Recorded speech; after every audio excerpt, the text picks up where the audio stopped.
नमस्कार, आप देख रहे हैं न्यूज नेशन और आपके साथ में हूं लक्ष्मी उपाध्याय। सीधे आपको मुजफ्फरनगर लिए चलते हैं जहां पर पहुंचे हैं अखिलेश यादव। प्रेस कॉन्फ्रेंस करते हुए क्या कुछ कर रहे हैं सुनाते हैं आपको। लैपटॉप पहले भी बांटा था, फिर बांटेंगे। समाजवादी पेंशन पहले भी दी थी, आगे भी देंगे।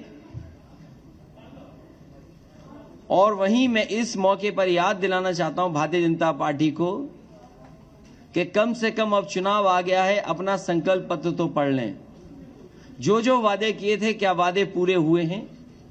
उनका हर वादा जुमला निकला, झूठे विज्ञापन दिए, आज भी आंकड़ों की खिलवाड़ कर रहे हैं। और जब भारतीय जनता पार्टी घिर जाती है तो बुनियादी मुद्दों से हट करके काम करती है। मुझे उम्मीद है कि इस क्षेत्र में हमेशा गंगा जमुनी तहजीब, भाईचारा और आपस में मिलकर के नकारात्मक सोच को हमेशा नकारा है। इस चुनाव में भी नकारात्मक सोच को नकारने का काम करेंगे और मुझे उम्मीद है कि इस बार ऐतिहासिक जीत होने जा रही है। आरएलडी और समाजवादी पार्टी मिलकर के उत्तर प्रदेश से भारतीय जनता पार्टी का सफाया करेंगे।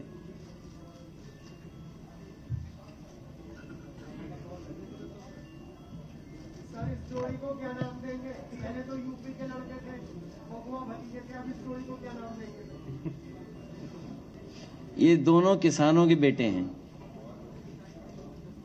किसानों के हक के लिए आखिरी वक्त तक लड़ेंगे। और इसीलिए मैं जेब में एक पोटली लेके चलता हूं, लाल टोपी और लाल पोटली। ये अन्नदाता के पक्ष में हराने के लिए, उन्हें भगाने के लिए अन्न संकल्प लेकर के चलता हूं। मैं तो कहूंगा पत्रकार साथियों, अगर आप में भी कोई लेना चाहे तो अन्न संकल्प ले सकता है। हम सब तो ले चुके हैं, अन्न संकल्प ले लिया हमारे अध्यक्ष जी और सब लोगों ने।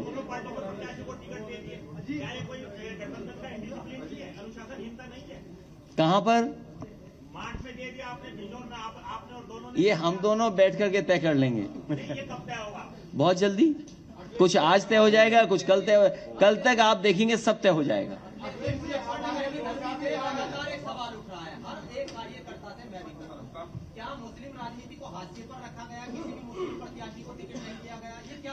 ये गंगा जमुनी तहजीब है, गंगा जमुनी संस्कृति को मिल करके आगे बढ़ाने का काम कर रहे हैं। नेगेटिव पॉलिटिक्स को खत्म कर रहे हैं, नकारात्मक पॉलिटिक्स को खत्म कर रहे हैं। और समाजवादी पार्टी आरएलडी मिलकर के, यहां सवाल ये नहीं किसको टिकट मिला किसको नहीं मिला, हम दोनों मिलकर के किसानों के हक और सम्मान के लिए लगातार आगे बढ़ते रहेंगे, लगातार संघर्ष का रास्ता अपनाएंगे।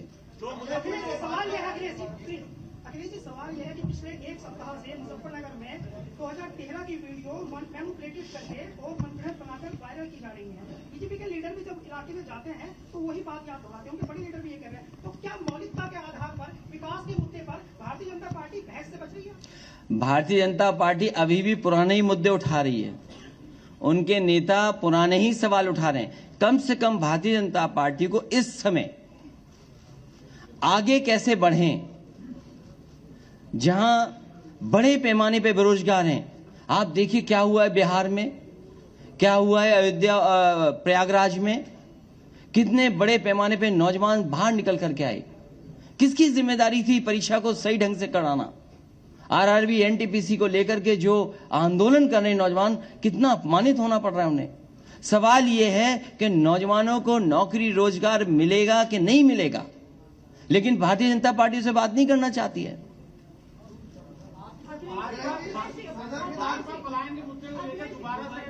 इस बार भारतीय जनता पार्टी का राजनीतिक पलायन होगा। और आपने देखा नहीं हमारे बाबा मुख्यमंत्री का कैसा पलायन हुआ है। वो पहले अयोध्या से टिकट मांग रहे थे, मथुरा से टिकट मांग रहे थे, प्रयागराज से टिकट मांग रहे थे।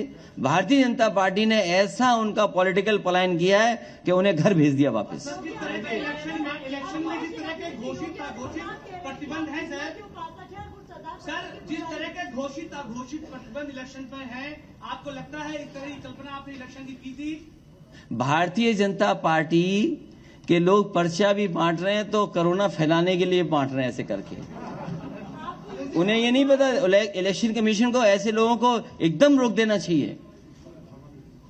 जो ये भूल गए हों कि कोरोना फैलता कैसे है।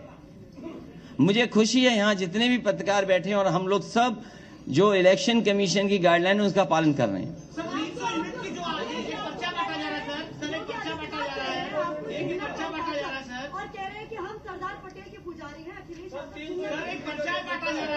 ये प्रिविलेज अगर किसी पर है, किसी के स्टेटमेंट को ट्विस्ट करने का, तो भारतीय जनता पार्टी पर। भारतीय जनता पार्टी कुछ भी कर सकती है, कोई भी ट्विस्ट कर सकती है।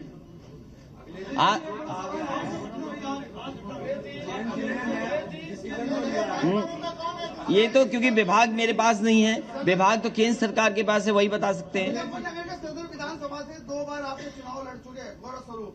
आज उनके भाई जो है बंटी स्वरूप को आपने टिकट दिया है, उनके भाई आज जो है उसमें शामिल हो गए भाजपा में, तो क्या कहेंगे आप?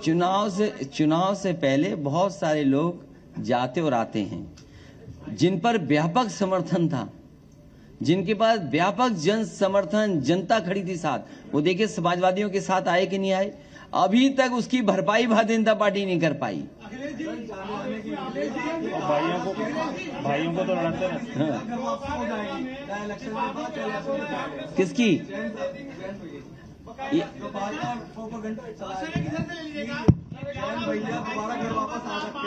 आप किस पड़ोस में रहते हो? मैं उस पड़ोस में नहीं रहता, ना मेरा घर है वहाँ।